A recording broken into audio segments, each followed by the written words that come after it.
네, 오늘 우리에게 주시는 하나님의 말씀은 마태복음 28장 18절부터 20절까지입니다.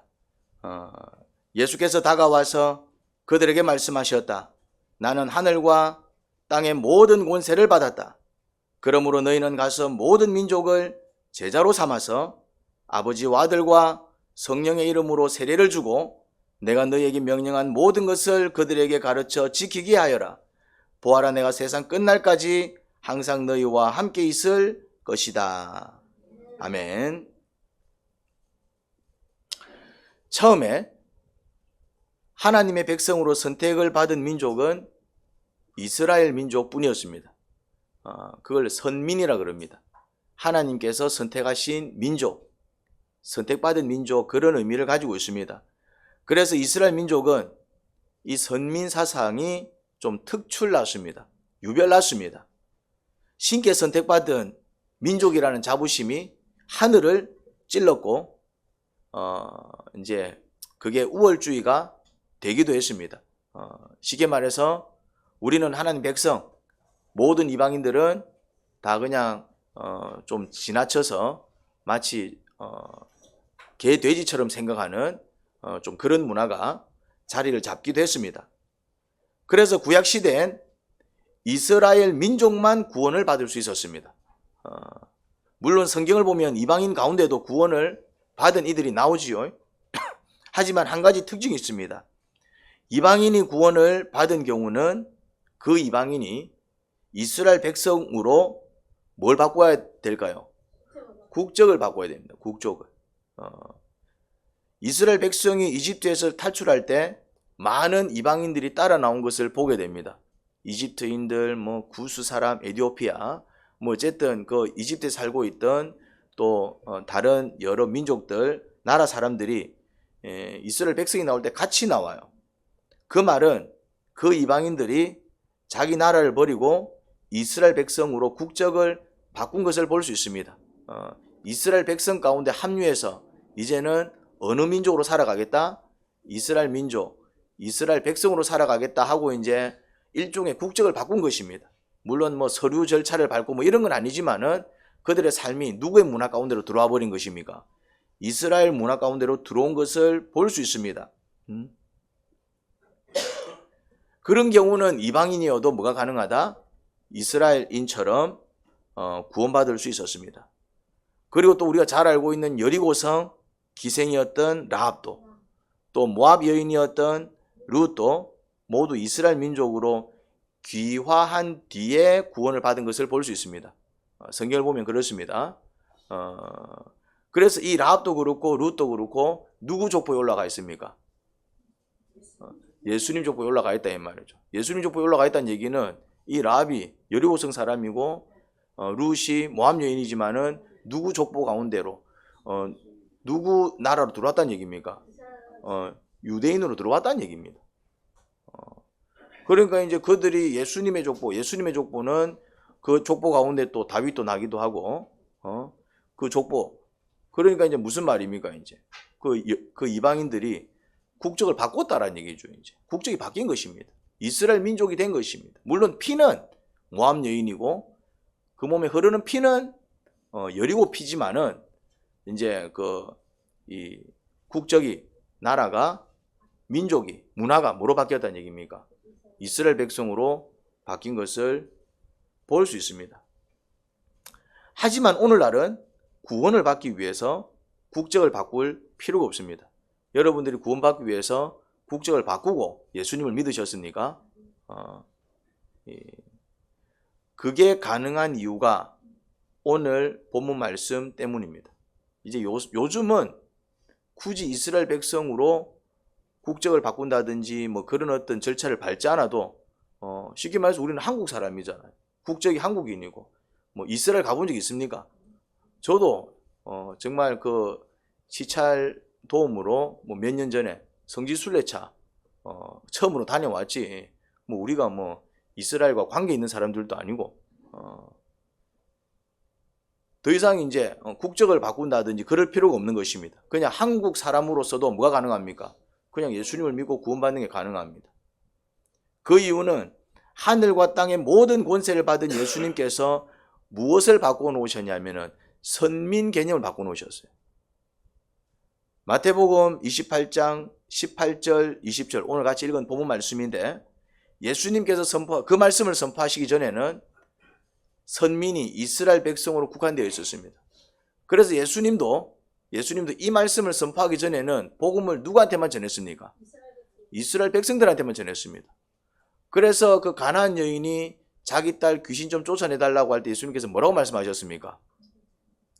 자녀에게 줄 빵을 개한테 주는 것이 마땅치 않다. 그 말은 무슨 말입니까? 두 가지 의미를 갖고 있습니다. 그 여인의 믿음을 시험하기 위한 또 어떤 시험의 의미도 갖고 있지만은 예수님의 입장이 그랬다 이 말이죠. 예수님 입장이. 물론 그 여인이 또 믿음을 보여서 그 딸을 고쳐주시는 사건이 발생하였지만은 거기서도 뭐라고 얘기하느냐 하면은 자녀들한테 줄 빵을 개들한테 주는 것이 옳지 않다. 그러니까 이 말씀 선포하기 전에 하나님의 자녀는 누구뿐이었다는 얘기입니까? 이스라엘 백성만 하나님의 자녀였어요. 이스라엘 백성만. 그런 어떤 그 영적 개념을 담고 있었습니다. 그런데 이제 그 선민 개념이 이 말씀 선포 이후에 확장이 됩니다. 어떻게? 너희는 가서 모든 민족을 제자로 삼아 이랬다. 그러니까 이제 가라라고 얘기했습니다. 뭘 열어버렸습니까? 이제 선민의 어떤 문을 열어버렸어요. 이전에는 선민이, 예수님이 이 말씀을 선포하기 전에는 선민이 누구뿐이었다? 이스라엘 백성뿐이었는데 이제 뭐라 얘기합니까? 가서 모든 민족으로 가서 이래 얘기해버립니다. 그러니까 이제 모든 민족한테 가도 된다라는 얘기죠. 그 말은 이제 선민의 개념이 어떻게 확장이 되었다는 얘기입니까? 이스라엘 백성으로 국한되어 있던 그 선민의 사상이 의미가 전 세계로 확장이 되어버린 것입니다. 전 세계 모든 민족이 하나님의 백성이 되었다라는 선포입니다. 무슨 말인지 이해됩니까? 그래서 구원을 받기 위해서 국적을 이스라엘로 바꿀 필요가 있다 없다? 없습니다. 하나님의 종인 목사님의 제자가 되어서 아버지와 아들과 성령의 이름으로 세례를 받고 예수님께서 사도들에게 명령한 것을 잘 배워 지키면 어느 나라 사람이든 어느 민족 사람이든 상관없이 하나님의 백성이 될 수 있습니다. 이제는 누가 선민이 되었다? 모든 민족이 선민이 되었습니다. 예수님을 믿는 사람들이 선민이 된 게 아니고 예수님을 믿으면 구원을 받습니다. 그런데 이전에는 구원을 누구만 받을 수 있었다? 이스라엘 백성들만 받을 수 있었다 이 말입니다. 무슨 말인지 이해됩니까? 예수님을 믿어야 구원을 받는데 예수님을 믿을 수 있는 자격이 누구한테만 있었다고요? 근데 이스라엘 백성도 예수님을 안 믿으면 구원을 못 받는 거지. 선민이라고 해서 다 천국 가는 게 아닙니다. 이 개념을 잘 알아야 됩니다. 하나님이 선택했다고 해서 이 사람이 천국 들어가는 게 아닙니다. 하나님이 선택한 그 사람이 누구를 믿을 때, 그럼 하나님이 선택한 사람이 예수님을 안 믿으면 못 들어갑니다. 무슨 말인지 이해됩니까? 선택은 상방이어야 됩니다. 내가 이 사람하고 결혼하고 싶습니다. 그래서 난 이 사람한테 프로포즈 합니다. 그런데 이 사람이 거절하면 결혼이 됩니까? 안 됩니까? 안 됩니다. 나는 이 사람을 선택했지만 이 사람이 나를 선택 안 하면 결혼이 성사합니까? 안 합니까? 안 합니다. 무슨 말인지 됩니까? 내가 이 사람을 선택할 때 그 선택을 이 사람이 뭐 해줄 때? 받아줄 때. 선민 개념은 그거다 이 말이죠. 그러니까 하나님께서 그 선택을 처음에는 누구만 했다고요? 이스라엘 백성만 했습니다. 내가 너희들을 나의 백성으로 삼으마. 그래서 이스라엘 백성이 뭐 하면은, 그 선택을 뭐 하면은, 받아들이면은 하나님 백성이 되는 거고 안 받아들이면은 못 되는 것입니다. 그래서 이스라엘 백성들 중에서 하나님 백성 안 된 사람들이 있습니까? 있지요. 고라당. 그 다음에 모세가 산에 올라갔을 때 그걸 못 기다리고 뭘 만들어가지고 내려와서 하나님의 편에 선 자는 나에게로 나오라 할 때 나온 사람들도 있었지만은 그 우상 곁에 끝까지 서 있었던 사람들은 다 어떻게 됐습니까? 칼로 죽여야 됐다. 이스라엘 백성이라고 해서 다 천국 가는 게 아니라니까요. 하나님께서 이스라엘 백성을 선택했다 안 했다? 했습니다. 이제 하나님께서 선택을 한 거예요, 이제. 그래서 그 선택을 어떻게 한 사람들이? 받아들인 사람들이, 나도 하나님, 내 하나님으로 원합니다. 할 때 뭐가 되는 것입니까? 구원을 받는 것입니다. 그런데 이제 하나님께서 이제, 내가 너희들을 내 백성으로 삼으마 하며 그 선민의 어떤 개념을 어디까지 확장시켜 버렸다고요? 그래서 우리한테도 기회가 온 거예요. 만약에 하나님께서 여러분들을 선택하지 않으셨다면 여러분들이 예수님 믿는 게 의미가 있을까요? 없을까요? 없어요. 내가 예수님 믿는다고 해서 구원받는 게 아니에요. 하나님이 나를 선택해 주셨을 때 그 선택을 내가 받는 의미로 예수님을 믿을 때 구원받는 것이지, 하나님이 나를 선택하시지 않으면 내가 암만 예수님 믿어도 소용이 없습니다. 그래서 내가 예수님을 믿어서 구원을 받지만은 내 믿음을 자랑하는 게 아니라 나를 구원해 주신 분이 누구다? 하나님이신 겁니다. 내가 예수님 믿어서 구원받는 게 아니에요. 하나님께서 나를 선택해 주지 않으셨다면 믿는 게 소용이 없다니까요. 내가 이 사람을 선택하지 않으면은 이 사람이 암만 내가 좋아가 쫓아다녀도 이 사람이 나랑 함께 할 수 있습니까? 없습니까? 없습니다. 이 사람의 수고로 되는 게 아니에요. 먼저 누가 손 내밀어야 됩니까? 하나님이 손을 내밀어야 됩니다. 그렇지만 그거는 가능해요. 하나님이 손 내밀었을 때 나는 당신 싫은데요 해버리면 어떻게 됩니까? 그래서 천국 가는 사람들은 하나님의 은혜로 천국 들어가는 것입니다. 근데 지옥 가는 사람들은 지가 선택해서 지옥 가는 겁니다. 요런 개념이 생기는 거다. 무슨 말인지 이해됩니까? 요 개념을 이해를 잘 하셔야 돼요. 요 개념을. 이 교회가 이 개념을 잘 설명을 못 합니다. 이 개념을 잘 설명 못 해갖고 막 이상한 소리를 합니다. 하나님이 선택해서 천국 가고 하나님이 선택 안 해서 지옥 가는 것을 얘기합니다. 구약시대 때는 그랬습니다. 근데 신약시대 때는 지금은 하나님이 선택 안 해서, 그러니까 하나님이 지옥으로 보내려고 해서 지옥 가는 사람은 없습니다. 지옥 가는 사람들은 전부 왜 갑니까? 지가 가는 겁니다. 성경은 분명히 얘기하고 있습니다. 하나님은 모든 사람들을 구원하기를 원하신다고 적혀 있습니다. 이건 분명히 성경에 적혀 있습니다. 뭐라 적혀 있다고요? 하나님은 모든 사람들을 구원하기를 원하십니다. 그러니까 하나님은 누구한테 손을 내밀었다? 모든 사람들의 손을 내밀었습니다. 그래서 구원을 받은 사람들은, 물론 어떤 사람들이 구원을 받습니까? 예수님, 하나님께서 내미신 그 손을 붙잡는 사람. 나 예수님 믿겠습니다. 그 사람들은 하나님이 내미신 손을 붙잡은 사람들입니다.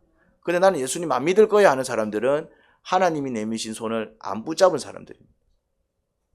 그러면 전도하는 사람들은 어떤 역할을 하는 사람입니까?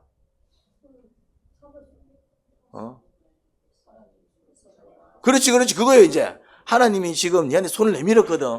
네가 잘 모르는 것 같은데, 사회를 보더만은, 이제, 수준이 많이 올라가 버려. 그러니까 우리가 구원하는 게 아니에요. 구원은 누가 하는 겁니까? 하나님이 하는 건데, 근데 이제 우리도 이제, 저 사람 구원해야 돼, 저 사람 구원해야 돼 할 때, 내가 저 사람을 구원하는 게 아니라, 저 사람을 구원하기 위해서 하나님께서 뭘 뻗으셨습니까? 손을 뻗었으면 이제 저 사람 뭐만 하면 돼? 그렇죠. 그 사람이 그 손만 잡으면 되는 거야, 이제. 근데 바보같이 안 잡고 있는 거야. 그래서 뭐라고 얘기하는 겁니까? 예수님 믿어. 이렇게 얘기하는 거다, 이 말이죠. 그 의미다, 이 말이에요. 예수님 안 믿으면은 예수님이 화가 나갖고 니 안 믿어. 니 같은 거 지옥 보내. 이런 개념이 아닙니다. 우리는 그냥 가만 놔놓으면 어디 갈 사람들입니까? 가만 놔놓으면은 지옥 갈 사람들이다. 이해가 되죠, 이거. 이 영적 개념이기 때문에 이해를 잘 하셔야 됩니다. 안 그러면 자꾸 오해를 합니다. 자꾸 하나님을 오해를 해요. 막 기독교를 자꾸 독선적이다라고 얘기를 합니다. 이런 내용을 모른 채 그냥 전도 내용만 들으면 그런 느낌이 든다 이 말이죠. 예수님 믿으면 천국 가고 안 믿으면 지옥 가고, 이건 요약된 내용인데 이 말만 들으면 내용을 모르는 사람은 어떤 느낌 듭니까? 왜 저것만 믿으라 그래? 가만 놔놓으면 내 좋은 데 갈 낀데 왜 저것도 안 믿는다고 해서 지옥 보내? 요런 느낌이 드니까 기분이 좋아요, 안 좋아요? 안 좋은 거예요, 이제. 그래서 설명을 잘 해주셔야 됩니다.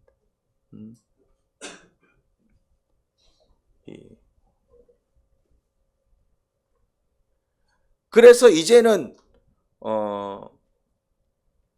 그 구원받기 위해서 특별한 조건이 없어져 버렸습니다. 이전에는 구원받기 위해서 어떤 조건이 필요했습니까? 이스라엘 백성이 돼야 됩니다. 이전에는 국적이 그런 조건이 필요했었어요. 그런데 지금은 그런 조건이 없습니다. 지금은 누구든지 구원을 받을 수 있습니다. 그럼에도 불구하고 구원받기 위해서는 어떻게 해야 됩니까? 그렇다고 해서 모든 사람들이 구원받는 게 아니에요. 예수님을 믿어야 하는 것입니다. 그러니까 이제 하나님이 우리를 선택한 것은 이제 이것은 더 이상 반론의 여지가 없습니다. 그러면 이제 누구만 준비되면은 구원은 완성됩니까? 누가요? 그렇죠. 내가 구원받을 준비만 되면 끝나는 거예요, 이제. 내가 구원받고 싶지만은 내가 하나님하고 결혼하고 싶은데 하나님이 나한테 관심 없으면 내가 결혼 못 하는 거잖아요. 근데 하나님은 나랑 결혼하고 싶어 해. 하나님은 내 아버지가 되고 싶어 해. 예수님은 내 신랑이 되고 싶어 해. 그럼 이제 누구만 결정하면 되는 것입니까? 내가 결정하면 됩니다, 이제.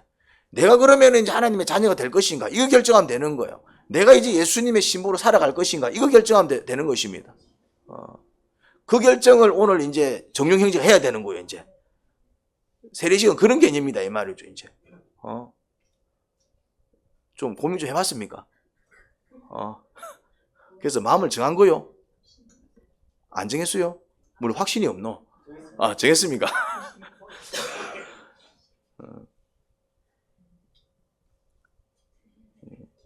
하나님께서 세상 모든 나라의 사람들을 전부 선택하셨지만 세상 모든 사람들이 하나님을 자신의 신으로 선택하진 않죠. 이게 문제입니다, 이게. 그래서 전도하는 사람들이, 우리가 먼저 믿은 사람들이 하는 일은 뭐냐면은 그런 오해를 풀고, 야, 니도 구원받을 수 있어. 너에게도 하나님은 손을 내밀고 계셔. 그 사실을 알려주고 그 사람들이 그래? 그럼 나도 하나님의 자녀 한번 돼볼까? 나도 이제 그러면은 하나님의 사랑을 받으며 한번 살아가 볼까? 그런 마음을 가질 수 있도록 돕는 역할을 누가 한다?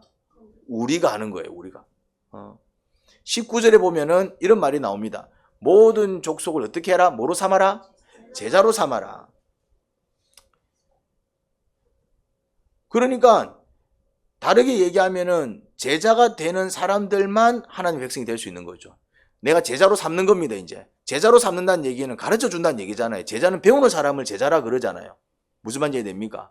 그러면 이제 내가 이 사람을 제자로 삼아요. 그럼 이 사람을 제자로 삼을 때 제자가 되겠다라고 하는 사람은 어떤 사람입니까? 그렇죠. 배우겠다는 얘기겠죠. 나 복음을 배울래. 말씀을 배울래. 성경을 배울래. 그런 사람들이 제자가 되는 거예요. 그런데 야, 니도 한번 믿어보지 않겠냐? 니도 한번 복음을 배워보지 않겠냐? 하는데 뭐라고 얘기합니까? 나는 안 배울래. 나는 안 믿을래. 뭐가 안 되는 것입니까? 제자가 안 되는 것이죠. 그러니까 이제는 모든 족속을 제자로 삼아라는 얘기는 결국에 이제 구원받기 위해서 우리는 뭐가 돼야 된다는 얘기입니까? 제자가 돼야 된다는 얘기입니다. 제자가 돼서 복음을 가르쳐 주세요. 어떻게 해야 예수님을 믿을 수 있습니까? 내가 어떻게 해야 구원을 받을 수 있습니까? 이래 이제 묻는 사람들이 돼야 된다 이 말이죠, 이제. 됐거든요. 나는 막 그런데 관심 없거든요. 니나 실컷 믿으세요. 이러면은 안 되는 것입니다. 오늘 한 사람이 저의 제자가 되어 아버지와 아들과 성령의 이름으로 세례를 받고 주님께서 명령한 모든 것을 배워 지키며 살겠다고 고백합니다. 그게 무슨 식이라고요? 그게 세례식이다 이 말이죠, 이제. 세례식. 그래서 이제 오늘 이 시간에 세례식을 가질 텐데 우리가 또 공교롭게도 몇 주에 걸쳐 갖고 무엇에 대해서 배웠습니까? 언약에 대해서 배웠잖아요. 기가 막히네, 타이밍이. 이것도 복이요, 이것도. 언약의 개념을 알고 세례식을 가지면은 이 세례의 의미가 훨씬 더 또 다르게 느껴집니다. 그럼 이전에 받은 분들은 세례가 언약을 못 배워서 세례를 받았다고 해서 세례가 그러면은 가짜냐? 아닙니다. 무슨 말인지 이해되죠? 그래서 이제 세례식이 점차 좀 진화하고 있습니다. 발전하고 있습니다. 초창기 때는 이렇게까지 세례식을 안 했습니다. 그냥 물만 뿌리고 이랬는데 이제 그래서 이제 가면 갈수록 세례식이 좀 더 이렇게 발전하고 그리고 이제 더 은혜스럽고 합니다. 이제 아쉬워하지 마시기 바랍니다. 먼저 믿은 게 복이요. 할렐루야. 아멘을 안 하네. 먼저 믿었던 분들은 막 선물도 안 받았고 먼저 믿었던 사람들은 뭐 패도 안 받았고 종이 하나만 달랑 줬거든. 그러니까 이제 세례 다시 받으면 안 되겠습니까? 하면은 앞에 받은 구원은 무시하겠다는 얘기요. 그러니까 이제 먼저 예수님 믿은 게 복입니다. 할렐루야. 임대인과 임차인은 뭘 맺죠? 계약이라는 걸 맺고 설명했습니다. 부부가 되기 위해서는 뭘 하죠? 혼인 서약을 하죠. 이제 하나님의 백성 혹은 하나님의 자녀가 되기 위해서는 그걸 원하는 사람과 하나님이 뭘 맺는다? 언약을 맺는다 이 말이죠. 이제 그 언약을 공인 앞에 선포하는 예식이 세례식인 것입니다. 부부로 치자면 일종의 결혼식인 것입니다. 부자 관계를 맺는 언약식이요, 예수님과 부부 관계를 맺는 결혼식이요, 하나님의 백성으로 거듭난 것을 공식적으로 선포하는 거룩한 예식인 것입니다. 우리가 예수님을 믿습니다라고 할 때 그 말은 크게 세 가지의 의미를 담습니다.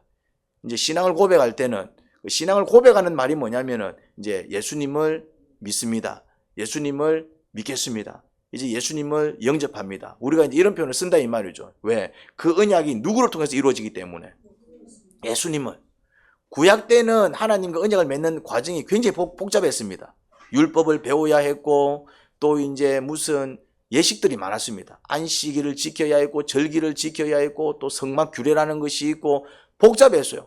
제사를 지낼 때도 짐승을 잡아야 되는데 짐승 잡는 방법이 또 무슨 제사 종류에 따라서 속죄제냐 또 뭐 속건제냐 뭐 이게 화목제냐 감사제냐에 따라서 제물도 조금씩 다르고 기본적인 룰은 똑같지만은 복잡했습니다.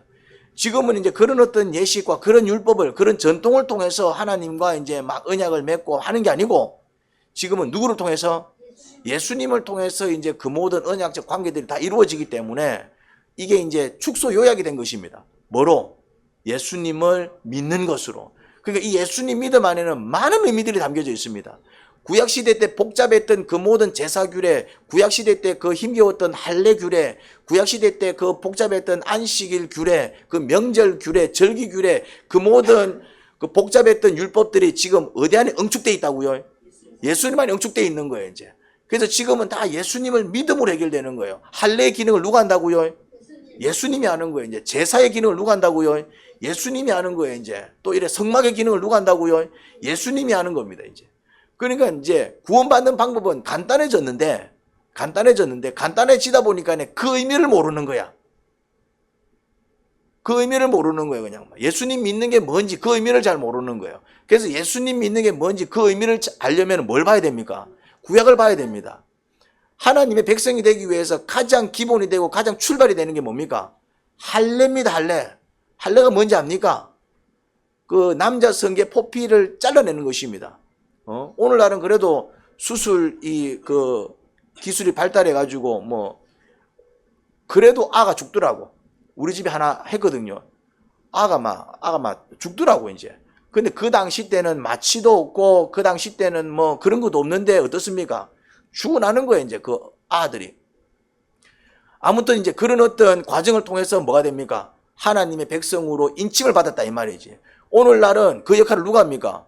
그냥 예수님만 믿으면 돼. 나 예수님 믿겠습니다 하면 된다, 이 말이지. 너무나도 단순한 거야. 너무나도 간단한 거야. 그러니까 뭘 놓치기 쉽냐면은, 한번 보십시오. 그 할례를 행하기 위해서 그 구약시대 때는 부모도 준비를 해야 되고, 그 아무것도 모르는 아들도 준비를 해야 되고, 그리고 동네 전체가 이제, 그 일에 관심을 가집니다, 이게. 위생적인 문제도 걸려있고, 의료적인 부분들도 걸려있기 때문에 자칫 그것이 잘못되면 애가 다칠 수도 있고 상할 수도 있잖아, 이제. 그러니까 이제, 그렇지만은 그런 어떤 목숨 건 의식을 왜 행합니까? 뭐가 되기 위해서? 하나님 백성이 되기 위해서. 그러니까 그 의식을 행할 때 뭐가 들어가겠습니까?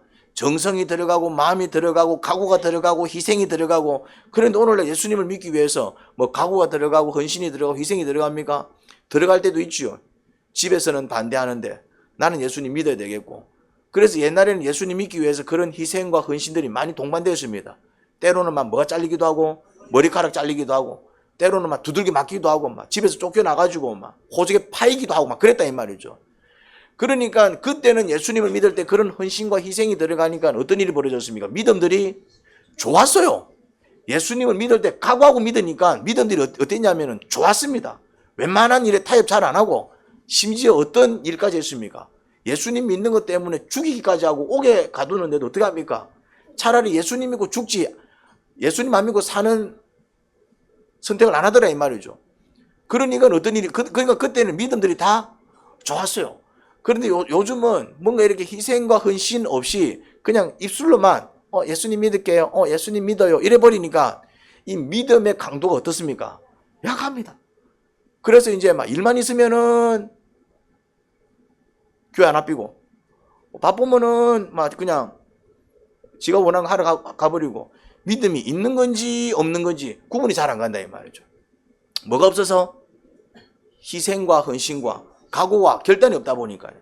그래서 구약을 통해서, 그 말씀을 통해서 뭘 깨달아야 되느냐 하면은 예수님 믿는 게 뭔가, 어떻게 하는 것이 정말 진실되게 믿고 살아가는 것인가, 그걸 좀 알아야 됩니다. 자, 보자고요. 첫 번째는 예수님 믿는 것, 이런 의미를 가지고 있습니다. 제가 자주 얘기했던 말씀인데, 자신이 죄인이라는 사실을 인정하고 자신을 위해서 예수님께서 대신 벌받아 죽으신 줄 믿고 앞으로는 그 예수님께 굴복하며 살겠다는 의미입니다. 요게 첫 번째입니다. 제가 참 많이 얘기했던 이야기 중 하나입니다. 자, 근데 또 둘째 있습니다. 또 예수님을 믿는다라는 것은 또 그게 다가 아니고, 나 예수님 믿습니다, 예수님 믿을 거예요. 두 번째 의미가 뭐냐면은 앞으로의 인생은 철저히 예수님을 믿고 살겠다는 의미입니다. 요 의미도 있어요. 나 예수님 믿어요. 이 말은 이제는 내가 하고 싶은 대로, 내가 가고 싶은 대로 그냥 막 이래 사는 게 아니고, 어떻게 살겠다고요? 예수님을 의지하고 예수님을 믿으며 그냥 예수님께 모든 것을 맡기고 예수님 말씀에 순종해서 살아가겠습니다. 요런 어떤 의미를 담고 있다 이 말이죠. 예수님 믿는데 예수님 의지를 안 해. 예수님 믿는데 예수님께 맡길 줄 몰라. 예수님을 믿는데 예수님께 순종하지를 못해요. 그러면 이거는 1단계 믿음 갖고 있는데, 내가 죄인이라는 사실을 인정하고, 그래서 내 때문에 예수님 죽으셨어, 그래서 이제 그 믿음을 고백하고 이제는 예수님 따라 살겠습니다, 이런 결단을 했지만은 요 믿음은 있는데 정작 이제 삶 속에서 정말 어떤 사건 하나하나에 누구를 의지하지 못하고 아프다, 그럼 제일 먼저 어디 갑니까? 그러니까 예수님 의지하는 게 아니잖아요. 이제 병원을 가지 말라는 게 아니라 예수님 의지하는 사람 뭐부터 해야 됩니까? 기도 먼저 해야지. 금전적으로 문제가 생겼다, 그럼 요새 사람들은 어떻게 합니까? 은행가 대출 받을 생각부터 한다 이 말이죠. 이제 대출을 받지 말라는 얘기가 아니고 뭐부터 해야 됩니까? 기도부터 해야지.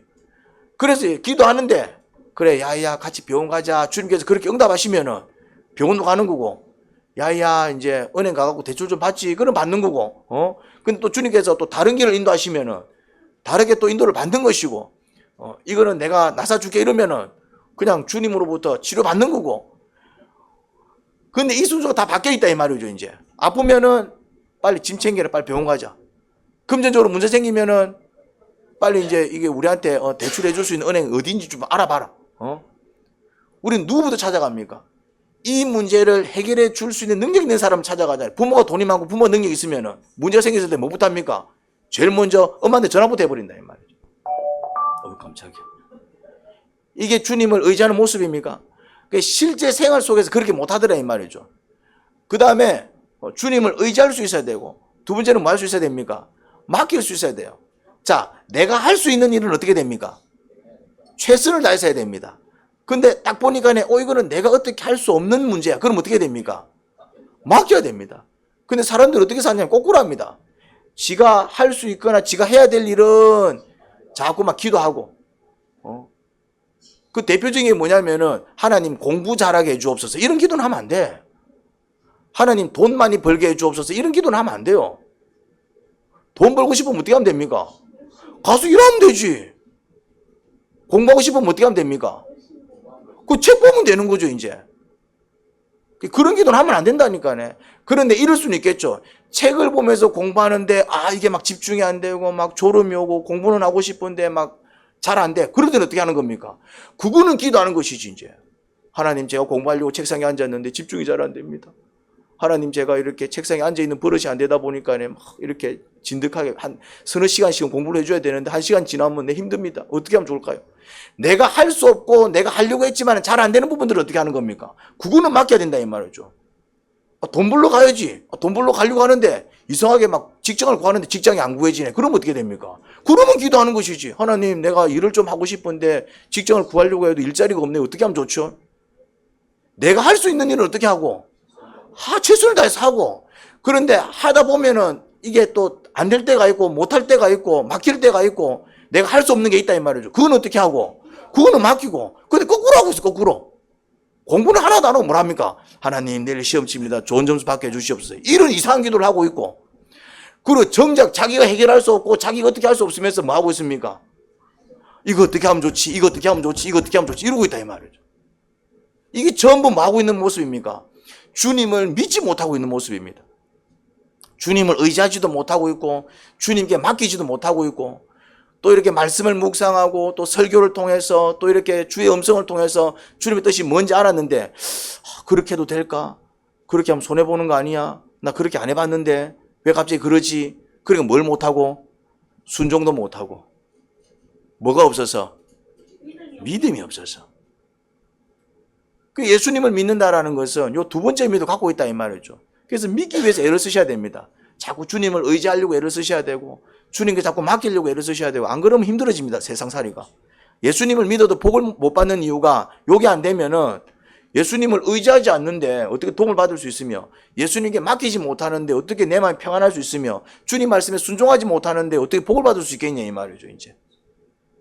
그러니까 믿음이 주님을 의지하고 주님께 맡기고 주님께 순종할 수 있는 믿음으로 나아가야 된다 이 말이죠. 자, 세 번째는 어떤 믿음이냐면은, 세 번째는 이제 받을 구원에 대한 소망입니다. 이게 세 번째 믿음입니다. 우리 좀 있으면 어디 간다고요? 천국. 죽으면 어디 간다고요? 천국. 예수님 오시면 우리 어떻게 된다고요? 예수님처럼 아주 영광스러운 모습으로 어떻게 된다? 부활할 것이다. 변화될 것이다. 이런 소망을 가져야 이 땅에 연연하지 않습니다. 여러분들이 가지는 대부분 근심은 이 땅에서 오는 근심들이 많아요. 뭘 먹어야 되지, 뭘 마셔야 되지, 뭐 이런 어떤 생존적인 근심부터 시작해서 그나마 조금 먹고 사는 게 해결된 사람들은 또 어떤 근심들이 있습니까? 자식을 어떻게 키울까, 또 내 건강은 어떻지, 이제. 그러니까 이제 1단계 문제가 해결된 사람은 2단계에 또 매여 있고, 2단계 문제가 해결된 사람들은 3단계에 매여 있고, 근데 그게 다 어디 걱정입니까? 이 땅의 것입니다. 좀 잘 사는 사람들은 그래도 이제 막 먹고 사는 것도 괜찮고 이제 자식들도 잘 컸고 이제 이런 사람들은 또 무슨 걱정합니까? 이제 갖고 있는 재산을 불려야 돼 이제. 아이고 재산을 좀 더 가져야 되는데 아파트 값이 좀 올라가야 되는데 어디 땅을 좀 사먹고. 그러니까 이제 끊임없이 우리는 이 땅의 문제 갖고 뭐 하고 있습니까? 없는 사람은 없어서 막 고민하고 있고, 있는 사람은 있는데도 불구하고 그걸로 만족 못하고 또 이제 막 더 가져볼 기라고 고민하고 있고. 땅의 문제로, 땅의 소망으로 우리의 마음이 황폐해져 갑니다. 그때 어디를 바라봐야 됩니까? 내 영혼이 사는 게 아닌데, 내 잠시 살다가 천국 갈 긴데, 그러면은 땅의 문제로 힘들더라도 많이 힘들까요? 아니면 좀 힘들다가 말아삐까요? 그렇지. 여기에 목숨 걸고 있으면 많이 힘듭니다. 근데 내가 그냥 잠시 있다가 가는 곳 이런 느낌이 있으면은, 자, 여행을 갑니다. 여행을 가서 힘들어요? 안 힘들어요? 힘들지만은 별로 안 힘듭니다. 왜 그렇습니까? 잠깐 있다 올 거니까네 뭐. 그래서 다낭도 베트남도 갑니다. 다낭 여행은 가지만 다낭 살라 그러면 갈까요 안 갈까요? 안 갑니다. 중국 여행은 가는데 거기서 살아라 그럼 갈까요 안 갈까요? 안 갑니다 여러분들. 여행은 재밌지. 아이고 저 사람들 저렇게 사네. 근데 니 보고 저렇게 살아나면은 못 살지. 그러니까 그게 매여버리면 어떻습니까? 힘듭니다. 근데 그냥 여행 다녀오면은, 다낭을 여행 다녀오면은, 자, 이 땅에 매여 있으면 사는 게 힘들어집니다. 근데 그냥 이 땅은 뭐 하는 곳이다? 그렇지, 여행. 성경은 나그네라는 표현을 쓰잖아요. 그냥 잠시 살다가 주님께 갈 거야 이러면은 마음이 굉장히 가벼워집니다. 지금 막 엄청난 문제가 있어도 아이고 나 막 뭐 좀 살다 갈 낀데 이러면은 그 엄청난 문제 때문에 억수로 힘들까요? 아니면 좀 힘들다 말까요? 근데 왜 별 문제도 아닌데도 우리는 막 그 문제에 함몰돼 가지고 막 사니 못 사니 그러고 있습니까? 매여 있어서 그렇다 이 말이죠. 세 번째 믿음은 뭐냐면은 이제 앞으로 받을 구원에 대한 소망을 가지셔야 돼요. 내 천국 가는데, 그러면은 지금 나이가 들어가지고 이제 막 완전 쭈글쭈글 할머니가 되고 이제 진짜 호흡도 가파르고 이제 올라오면 이제 무릎도 아프고 이제 몸이 이제 막 예전 같지가 않아. 그러면 서글퍼질까요? 아니면 아이고 내가 이제 주님께로 갈 날이 좀 더 가까워졌네 하면서 조금 마음이 가벼울까요? 이 축복이라니까요. 이 소망이 없는 사람들은 나이가 들수록 뭐가 온다? 우울증이 옵니다. 그렇죠? 우울증이 옵니다. 그 다음에 좀 없는 사람들은 나이가 들수록 우울증이 덜 걸립니다. 어떤 마음입니까?